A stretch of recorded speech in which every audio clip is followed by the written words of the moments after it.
Congratulations. You've just been born in the coldest water on planet Earth. You are 8 millimeters long.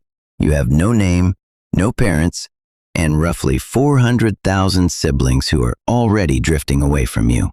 You are a colossal squid, and in about a decade, you will become the heaviest invertebrate this planet has ever produced. But right now, you're basically a floating booger with eyes.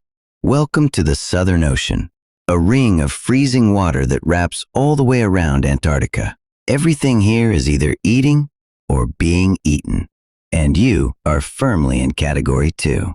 For now, you live in the upper water a few hundred meters down, where a little light still leaks in. This is the nursery. It is not safe. It just has better lighting.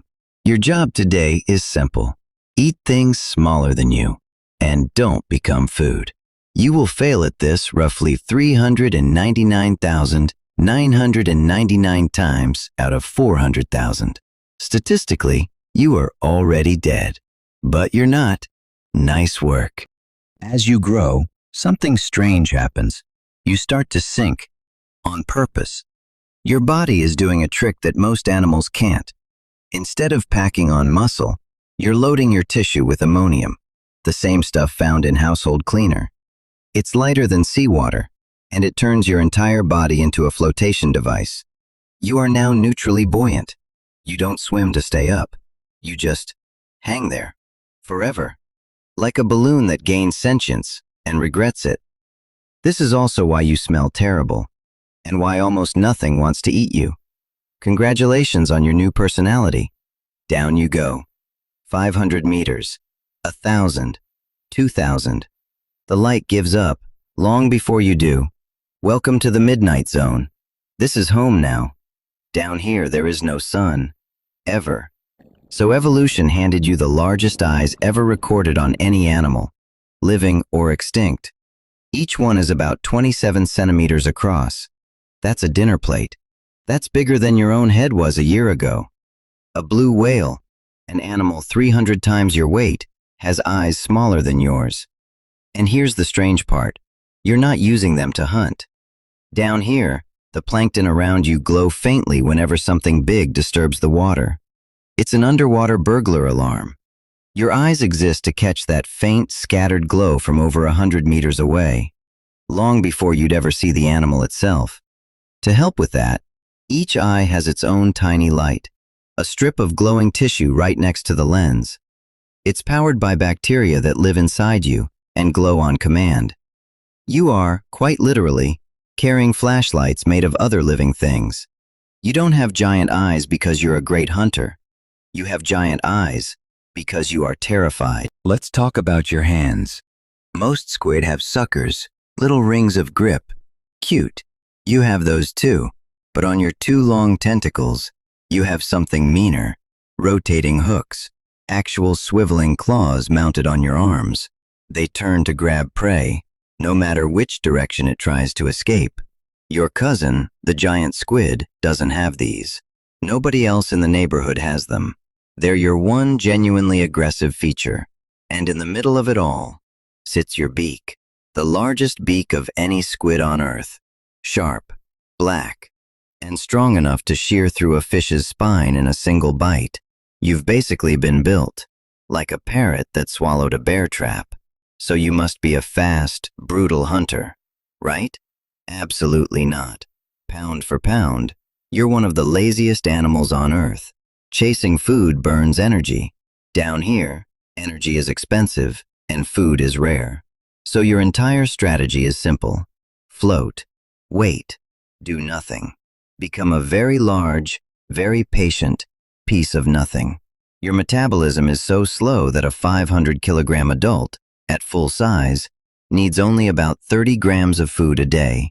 That's less than a slice of bread. For an animal, the size of a small car. Then an Antarctic toothfish drifts past. A 2-meter, 100-kilogram fish, with antifreeze in its blood. Your hooks explode out of the darkness before the fish even realizes the darkness has arms. Fishermen who've hauled up toothfish from these waters know the signs. Deep hook drag gashes across the flank, You've been doing this for a very long time. One grab, one bite, back to floating. You may only need to do this a few times a month. Honestly, living the dream. Oh, and sometimes, if nothing else is around, food includes other colossal squid. Nobody's proud of it. It's just deep-sea economics. But remember that burglar alarm in your eyes? There was a reason for it. A 16-meter sperm whale is diving toward you at full speed, and it has been doing this for 30 million years.